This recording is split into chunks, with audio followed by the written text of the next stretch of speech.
everybody, I'm Juliette Valle, Miss South Florida for 2020, and I hope you are having a beautiful day. Welcome back to another episode of The Silver Lining, and I am so excited today because I have a very special guest. She is a queen. She is a current state title holder, and she is so kind. And because I'm cliche and annoying, I already warned her about this. I was like, prepare for the cringe fest, because I just want you all to guess who I'm talking about today, so I'm going to play you a little song, see if you can figure it out.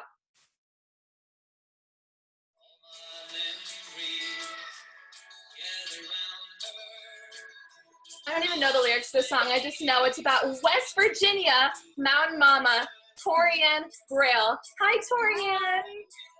I'm so excited to be here. I'm finally glad that this was able to work out. These storms the past couple weeks have been absolutely crazy, but from Florida to West Virginia, I'm glad that we're able to connect. West Virginia. I'm so happy she didn't immediately leave the Zoom call over me. I feel like, okay, bye. That was enough. So thank you, Toriane. I was just telling her she has hair out of the Pantene ad now. It looks beautiful. And I'm really excited to ask you all these questions. So I'll start off with my first one. When and how did you get involved in the Miss America organization? And what do you believe you learned along the way that led you to your Miss West Virginia win? So I'm definitely one of those that was late to the game. I didn't start competing until I was about halfway through my undergraduate degree at West Virginia University. But my twirling coach is actually a former Miss New York, so I've always known about the organization. She's always, thrown little bits of insight at us for twirling competitions. And finally, she just, said, I think this is something that you could really benefit from. Why don't you give it a shot? So in 2016, I decided to enter my first local competition, and I ended up walking away with the title and my ticket to Miss West Virginia that year. And I think along the way in the Miss America organization, I really have just learned that you truly do have to be yourself. The first couple of years I entered, I had lots of opinions getting thrown at me on, you should wear this color on stage, you should say this in your interview, you should do this for your talent. And it wasn't until the last year that I tried, and it was actually my age out year, that I decided, stop taking everyone else's advice, do what makes me happy. Oh, I love that. That's the year that I won. So I like to write down quotes, and I love that. Stop doing what everyone else thinks and do what you want. And that's the year that you won, and that's probably not a coincidence. I really like that. I think that in pageants, you do receive a lot of guidance, which I appreciate guidance. Part of doing this show and interviewing your class has given me a lot of wisdom, hearing how state title holders got to where they are. But a lot of them have this very strong sense of individuality that I think has really led them to their success. And I love that you say that you're not going to let someone tell you what to do. And as I was saying before, yes, you do receive a lot of guidance. You do receive a lot of advice. And while that's appreciated and sometimes necessary, it doesn't mean you have to listen to everything they say, because you don't want to lose yourself. Right. And that's so important, because obviously there are little tidbits of information from people that are so important to use when you're on stage. But then there were other things that just didn't seem to line up with what I wanted to show on stage. And those are the things that this past year I decided, you know what, just do what makes me happy. And if it works, it works. And if not, I still have a huge future ahead of me. And I was ready to move on with that if I didn't win in 2019. I love that too. I love that you say that you wanted to, even if it didn't seem like, if you weren't going to follow their rules, play by the rules, that you may not win, you were willing to take that chance, number one, because you didn't want to be anything other than yourself. And I love that. And clearly they loved that, because you won. But I also like that you say, I know I still had a huge future ahead of me, because I think that so many people that aren't in, pageants or don't really know about them think that once you win your state title, that's pretty much your only aspiration and that you're done from there. Or if you win nationals, although a lot of girls are like, the state was the dream for me and the national was just the cherry on top. But you're like, I'm not just Miss West Virginia or a Miss West Virginia candidate. I know that I have a life beyond this. And I think a lot of people forget that we are educated women and career woman, and I just like that you said that a lot. Yeah. She's accomplished. She knows it. So now my next question. How many titles did you serve under the Miss West Virginia organization? And how did those years of service, which the Miss America organization prides itself on its huge service aspect, how did those years of service contribute to you as a person? How did they change you and your community? Absolutely. So I held 3 local titles before I finally won Miss West Virginia. And I actually did take a gap year in between the second and third try. I wanted to focus on getting back into grad school, but I was able to do cumulative throughout the entire time I was a local title holder, as well as the time that I've been Miss West Virginia. I've been able to serve my local community in Morgantown, West Virginia, as well as Charleston, West Virginia, over 500 hours of service hours, which really helped while I was in Morgantown, because for those of the listeners here that may not know, our Children's Miracle Network Hospital is located in Morgantown as well. So I was able to work so closely with them, just helping the kids that are on the floor at the hospitals, and as well as the Ronald McDonald House that's just up the road, to help those families that have had something absolutely terrible thrown at them, and we're able to help make that a little bit better.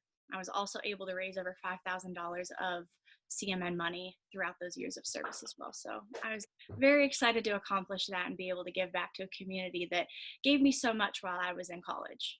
That's wonderful. And for those that most will know, but for those of you who don't know, Children's Miracle Network Hospitals partners with Miss America. It's one of their main, who they work with.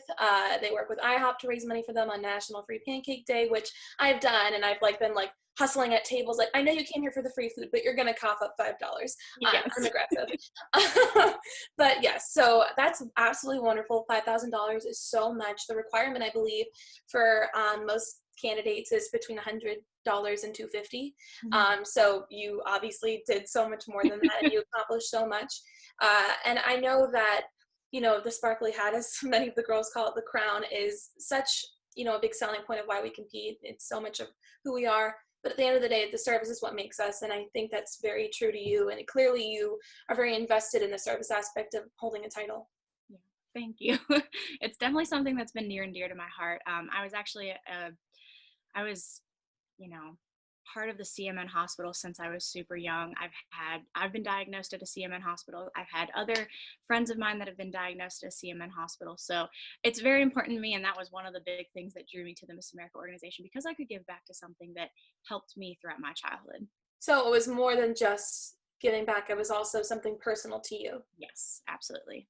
And I'm sure that made it all the more, wonderful. You felt Yes, it's so special anytime I go to a Children's Miracle Network hospital, just because I was once in their shoes, and so I can try to make their day a little bit better, knowing what helped me feel a little bit better when I was younger. Absolutely. And I think it's one thing to level with the kids and to comfort them, but it's another thing to relate to them. And I think that's a whole other experience. So that must have been really, really special for everyone involved. Yes, very much so. So you are a graduate of West Virginia University with your degree in accounting, and that's very impressive because I am not good at math, and I admire anyone who is. So what made you choose this career path, this field of study, and what do you hope to do with this degree in the future? You mentioned you're in grad school. Tell me more about that. Yeah, so I've actually already completed grad school. I graduated right before I went to Miss America. Oh, cool. In August, before I went to Miss America. And I am a full-time auditor in Charleston, West Virginia with the firm Dixon Hughes Goodman. So that's been very exciting. And my Dixon Hughes Goodman, that's fancy. So. Yeah.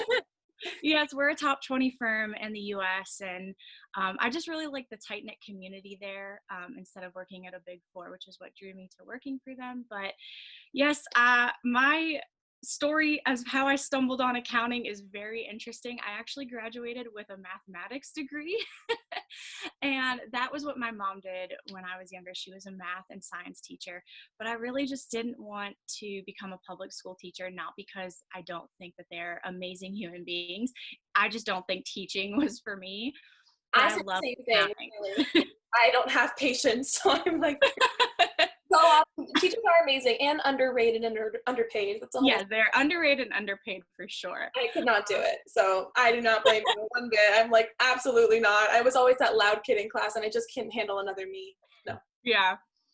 So my very last semester of undergrad, I decided to listen to my aunt and my uncle, who are actually both accountants. They said, just take a class, see if you like it.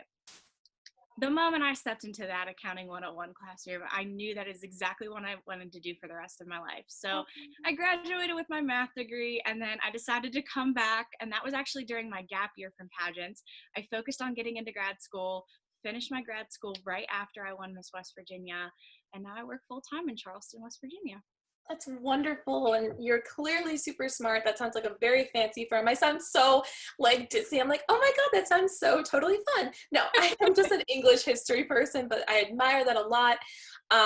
Did you always? I'm really curious. Did you always like math? Were you always like naturally good at it? Because I feel like most people that I talk to or know hate math. My dad loves math, and I think it's the weirdest thing. He like does it for fun. I'm like, I don't. So, have you always liked it? I have, and I think I have that, partly due to my mom being a math teacher. I think she really kind of drove home like you need to like learn math and you need to be good at math. So but I've always had a love-hate relationship with it. Like I loved it growing up, and then when I got to college was kind of where like I still loved solving a math problem, but I knew that I didn't want to do that for the rest of my life. So that's kind of when things shifted. And yeah, once I stepped into that accounting classroom, I knew that that's what I wanted to do for the rest of my life. And hopefully here within the next couple of years, I'll have my CPA license and be able to go on with that in my career. How wonderful. That is so cool. Thank you. And I also, one more question, in relation to this past statement that you just made, you also mentioned that you took a gap year. And I've noticed a pattern, because each girl I interview informs me of like how you guys have similarities and differences, but many, many girls have mentioned that they've taken a gap year. And Mhm. I have personally taken 3 gap years from pageantry. This will be my first year competing as a Miss, but I did teen, and Okay. I took 3 gap years, and I feel like a lot of people um, take gap years, but some of them are against it, and I kind of want to normalize that. I think that it's very healthy to take gap years from pageantry because if you're always in that competition mode, it's kind of hard to focus on things outside of it. So I'd like to know your reasons behind taking a gap year and how that helped you. Yeah, so the last year that I competed, before taking the gap year, we thought that the Miss America organization was capping the age at, I believe it was like 24, but then Yes. they raised it to 25. So I actually thought going into that second year of competing that that was going to be my last year anyway. So then what ended up becoming my gap year was finding out that they raised the age to 25. So Oh, I actually had one more year of eligibility to compete, but I thought it was important for me to kind of take a step back and refocus what I wanted to do with not only my social impact initiative, but also figure out what I wanted to do with my life. Because I was in that teetering point of I have a math degree, I don't want to be a teacher. I love accounting. Do I want to go pursue a graduate degree in that so that I can hopefully get a job in that field? And I think that that was super important for me to just focus on what I wanted to do with my personal life, kind of learn more about myself. I was on that age of like the 23, 24. You're starting to learn, what you want to do when you're older for real. And yeah. just kind of learning more about what I wanted to bring to the table if I ever decided to come back to the pageant world. So that's why I took the gap year. It was at first very unintentional because I thought that my pageant time was over in the Miss America organization.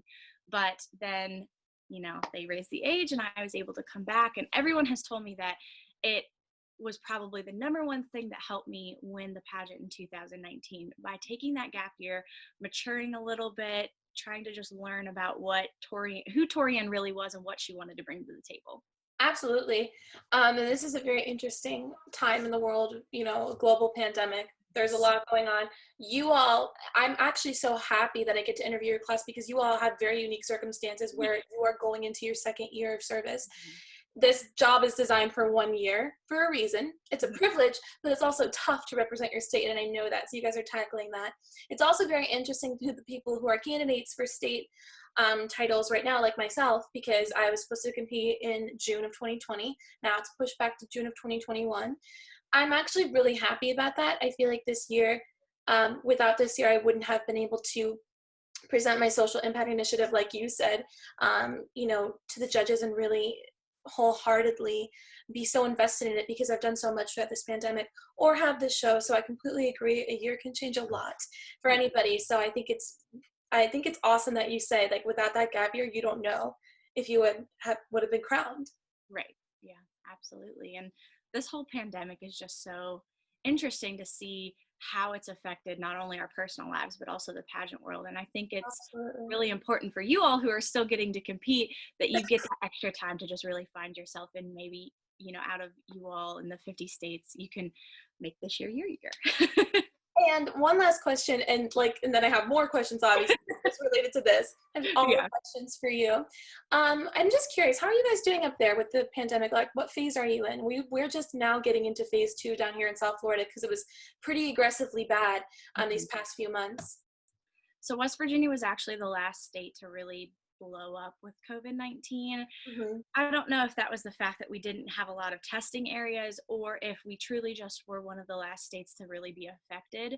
So we were shut down from about the middle of March through the end of May, early June. Oh, Things wow. have opened up slightly. I actually still am not allowed to do in-person appearances unless it is an outdoor event and we are socially distanced, just because Of course. it's just so bad in West Virginia right now. We're actually on the uprise again. We're thinking we're going to get hit again in probably November and have to shut down again. So it's still really crazy. I just am hoping that everyone continues to wear their masks and, sanitize and try to keep your distance when you can so that hopefully we can put a stop to all this. Yes, I so agree. And Toriane Graal said, wear your mask. So you all, I know, are wearing your masks. Because Miss Please wear your mask. just wear your mask, okay? You heard it from Toriane, or she'll expose you. Um, she seems like the nicest person ever. She's like, I would never do that. I would never do that. I will do it for her. So now I have a question about your talent. Personally, I think baton twirling is so cool. I love all the fire baton routines. I can barely catch a ball if someone tosses it to me, so it's a talent I can't comprehend. So baton twirling, from the research I've done, I can see it's a huge part of your life. You've been twirling since the age of 3, and you were also a featured twirler with Jackson's Purple Army Marching Band and the Pride of West Virginia While in College, and that is very, very cool. I know how hard it is to get those featured twirler spots. They're very competitive. I know Florida State University down here is really competitive. University of Alabama. Actually, a lot of my fellow Miss Florida candidates are baton twirlers, and I've heard how competitive it is. So I know it's a little cutthroat out there, and it's very tough.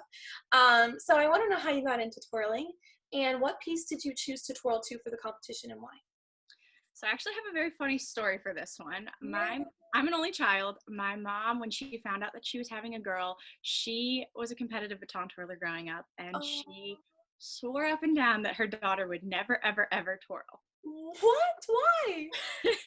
She just didn't like a lot of the politics and the craziness of the twirling world, but she thought that by letting me have different options, because she was a cheerleader and a baton twirler growing up, she thought that she would be able to give me other options if I wanted to play a sport or if I wanted to do anything, go sing or, play an instrument or something. And she was also a baton teacher. She taught the entire time, even after she finished competing. So naturally, I was stuck in the classroom next to her. And someone gave me what is considered a baby baton. It's about this big. And I just started twirling it without any instruction. And one of the other coaches was like, Beth, I don't think you're going to be able to keep her from twirling. So at 3.5, I started my first baton twirling and dance classes. And I competed in my first competition when I was 4. And pretty much the rest is history. I've been competing ever since. I've competed at Worlds 5 times. And, I was feature twirler for my high school, feature twirler for my college, won a few national championships along the way, and then decided to compete with my talent of baton twirling at the Miss America competitions. So that's kind of my backstory there. It's very exciting. It definitely consumed my life, but I wouldn't have wanted my life to be any different. I have met my best friends through baton twirling, and I don't know what I would have done without them or baton twirling in my life.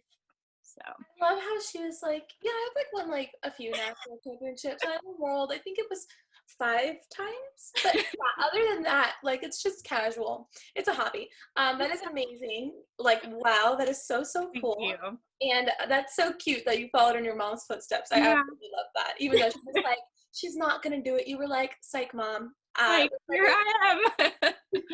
I love that. So obviously that was your talent for Miss West Virginia, Miss America. And now I want to talk about the actual whole competition. I want to know what competing for Miss West Virginia was like, and what being crowned Miss West Virginia was like. It's obviously a huge moment knowing you get to represent your state. So I'd love to know what was going through your mind in that moment. Let me tell you, that weekend in 2019 was an emotional roller coaster for me. I've always competed, so competitions and pageants have never scared me, or being up on stage in front of people speaking have never scared me. But something about that weekend, which lots of former Miss West Virginias have always said on the flip side, like there was something that came over them that just calmed them before they started competing. And it was almost as if they knew they were going to win, but they didn't know they were going to win at the same time. And so going into the last Miss West Virginia week in 2019, I felt very calm, which then scared me because I knew what people had said in the past. And I was like, oh man, let's see what happens. So I was very calm. I knew that I had a full-time job lined up. I was actually going to my last world competition 2 months after competing. So in the back of my head, I knew that I had a future that I loved. And if this happened, it would just be icing on the cake. But finals night was the most nerve-wracking experience. It was probably more nerve-wracking than any world competition I had ever competed in. I was so nervous, and I had actually never made the top 5 before in Miss West Virginia. Yep, I had always gotten cut after top 8, and when they called top 5 and I was the first one to be called, I was just so nervous because I'd never been there before. But luckily it was a talent competition. I've been doing that my whole life, so I went out on stage, did that. But in the last moment before they announced us, I knew that no matter if they picked my first runner-up or they picked me, I knew we would both be fantastic representatives of the state of West Virginia. So I was pretty calm, but also nervous. And then as soon as they said my name, I just broke out in tears because I was so relieved that A, the competition was over, and B, that I'd be going to Miss America, which is something I've always dreamed of since I was a little girl, even though I didn't compete in the teen competition. And it was just crazy to think that on my very, very last try that it actually happened to me. That is wonderful. And I just do want to mention something because I love finding like little bits of wisdom in what you say. So I hope you don't mind that I always No, go off. But I first wrote down that this is your first time in top 5. Mhm. I think that's very encouraging for a lot of people to hear. Me and anyone that views my show who perhaps doesn't won a state title yet but hopes to, whether they're a teen or a miss, I think it's really cool to hear that I kept going, I kept trying. This was your last year of eligibility, correct? And you had never made it in the top 5. And by the way, making it top 15 at all, or even getting to compete is a huge accomplishment, but top 5 is like, you're in like the home stretch. You can see the right there. You want it so bad. But that's really awesome to me. I've had girls that never made it, like even in the top 5 until they're like last year, like you, and then they won or they got first runner up and they kept trying and trying and trying 6-7 times. You tried 3 times, which is pretty standard. But I just think it's really inspiring. I just want to capitalize on that. You didn't give up. And it worked out in your favor. You brought your own sense of individuality into it, like you said in our beginning question. So I really do want to like tell everyone out there, and even remind myself that don't give up, keep trying, because even if you don't make it where you want to make it the first time or second time or third time, your time will come if it's meant to be. Right. Yeah. And I think it's so true that it really is a meant to be situation, because I wanted it so bad the first 2 years I competed, but in hindsight, looking back, I was nowhere ready to be a state title holder. So I think it is really, everything, all the stars just have to align to make it happen. God definitely has a plan. I will say that. And the second thing that you said that I really loved was you and your first runner-up were standing there waiting for the final answer, which, by the way, is more human anxiety that I think anyone should have to go through. Really, I truly believe that. But you said that you would be happy for her and that she would be happy for you, and you both knew each other would be excellent representatives. And I think that's a huge portion. You have a great talent, you have a great platform, you're very smart, but that's a huge portion of why you won, is that so many of the girls I've met, including yourself, are so gracious. They believe in the friendships that they forged through this organization. They believe in female empowerment. They believe that being surrounded by strong, intelligent females makes themselves better. A lot of people say pageants are catty, lipstick on a white dress type thing, or like tossing your curling iron out the window, which has never happened to me, and to Toriane clearly either. No. So none of that. But I just really like that you said that support, even though it was your last year, you were content with the work you did, and you would have been happy for your friend, and I'm sure she was happy for you. And I really love that. I think there's nothing more special than girls cheering on other girls. Absolutely. It's very, very important.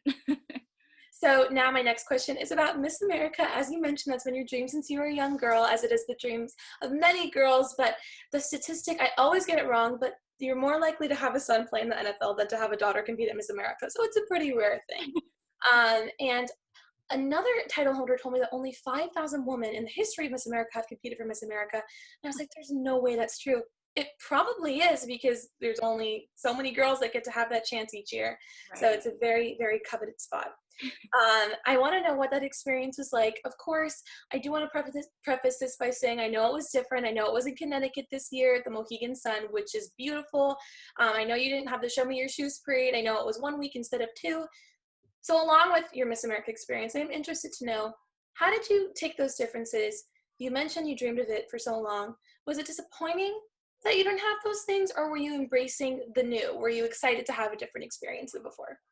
So I think our class is very unique, and we really bonded together over this experience of being, the second year of 2.0 and having it be pretty much completely different than any Miss America that you've seen Right. in the past. At first, I think we were all a little bummed out and hurt that what we had envisioned since we were a little girl of walking in your evening gown down, in a boardwalk hall and seeing the Show Me Your Shoes parade definitely was a sore spot at the beginning. But once we started to learn about the things we would be doing at the Mohegan Sun, and we're the first class that actually got to see each other 2 times before we even went to Miss America, not only at the teen competition, but we also had about 4 days in Universal where we did Yeah, all sorts of pre-production and we got to meet everybody. So that was very exciting too. that must have been Have fun. those, yes, have those friendships start before you get to the competition when we're all stressed, anxiety ridden, like wanting to see what happens at Miss America.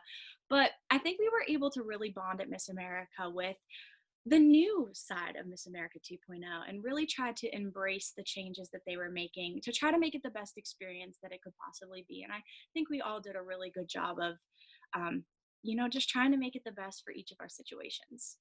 Yes, I do notice that your class, everyone has pretty much mentioned how close you all are. Of Mhm. course, I think that experience brought you together. And I think my show is all about positivity. It's called The Silver Lining. Yeah. I love your positive take on it. Sometimes change is hard, but change is good. I know that Miss America is going through this sort of evolutionary phase where things are changing each year, but I Mhm. do support the changes it's going through. I know you do too. And either way, like you said, it's still Miss America. You still got to compete, and once you found out all the amazing experiences you got to have that were new, you really appreciated that. So I love that positive take on it, because it's easy to focus on the negative, especially when you're stressed, especially when you know you're going to compete in front of millions of people in like a week. But you chose to choose the positive side of things. Mhm. Yeah. We tried our best, that's for sure. No, I know it is very stressful, and I've also heard that your feet, like, you can't even feel your feet because of all the heel wearing, and your smile is like Yeah. smiling. So I know Exhausting week. it sounds frivolous, but guys, beauty is pain, literally, Definitely. literally. So she's a survivor, and you slayed and had the opportunity of a lifetime. And it's a win-win because even the girls that didn't win Miss America got to go home and represent their state, which is so much fun. So now I want to know about your social impact initiative. You mentioned that it's very important to you, and I'd love to hear more about it. So in 2016 was the year that my baton twirling coach really was urging me that I should compete in my first local. And I am a baton twirling coach, not only in West Virginia, but I did grow up in Ohio. So I have a lot of students back here in Ohio as well. And that summer, one of my students' little sister was actually diagnosed with childhood cancer. And I thought, what better way to help these kids that get diagnosed so young? They don't have a voice, they don't have even the means to tell their parents what's going on. If she wouldn't have been insinuating that she was having leg pain to her parents, they Right. would not have been able to catch it in time, and she would not still be living with us today.